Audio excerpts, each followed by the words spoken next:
Assalamualaikum warahmatullahi wabarakatuh. Bagaimana kabarnya anak-anak hari ini? Pak Rahmat berharap pada kesempatan hari ini anak-anak tetap sehat dan tetap semangat dalam belajarnya. Anak-anak sekalian, pada kesempatan sebelumnya kita telah mempelajari tentang perkembangbiakan tumbuhan dan hewan. Nah, pada kesempatan hari ini kita akan belajar perkembangbiakan generatif.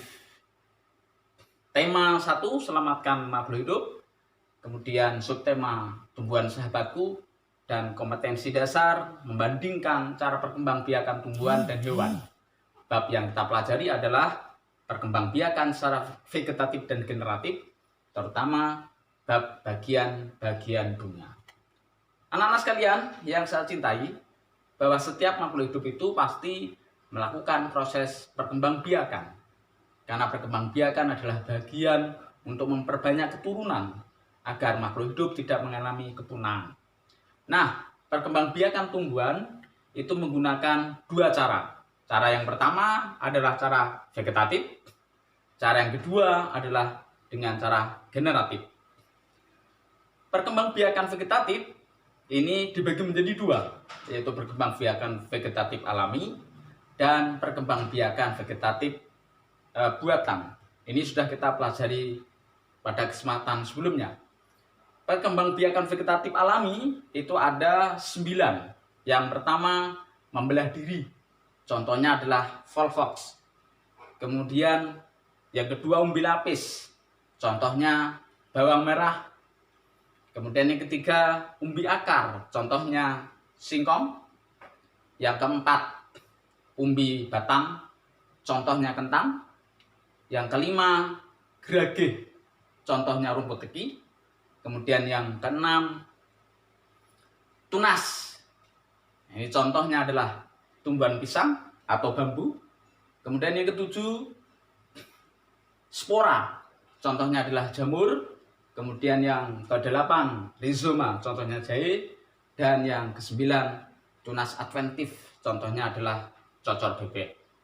Ini untuk perkembangbiakan vegetatif alami. Kemudian perkembangbiakan vegetatif buatan ini paling tidak juga ada 3. Yang pertama adalah dengan mencangkok. Ini biasanya pada tumbuhan-tumbuhan berkambium seperti mangga, jambu, dan seterusnya. Kemudian yang kedua, menyambung. Nah, menyambung ini juga sama, biasanya juga pada tumbuhan-tumbuhan berkambium. Apel, mangga, jambu ini juga bisa dilakukan dengan cara menyambung. Kemudian yang ketiga dengan cara stek. Bisa stek batang ataupun stek daun, ya.